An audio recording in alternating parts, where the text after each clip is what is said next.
alongside them, how do you deal with all that? Because obviously it's similar with I'd say a lot of people in this sort of sphere that have gone viral to an extent. You look at, the likes of Troops, DT, they've, like, the list goes on. There's been sort of a lot of trolls that have come out of that. How do you deal with that on a personal level?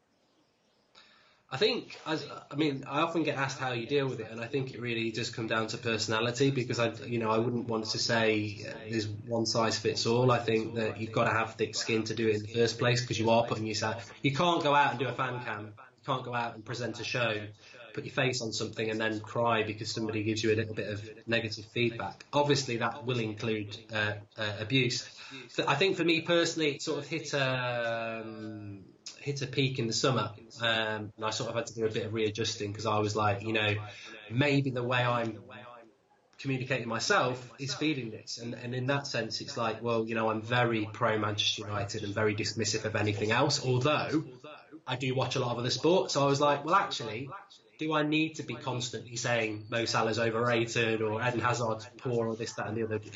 Maybe I should actually start expressing some of my opinions that aren't totally about United and be a little bit more even-handed instead of just trying to goad people, which is probably what I was doing. Right. So I've tailored the way I certainly on my account, I've tried to be a little bit more about what I really am like about football. It isn't all just about United.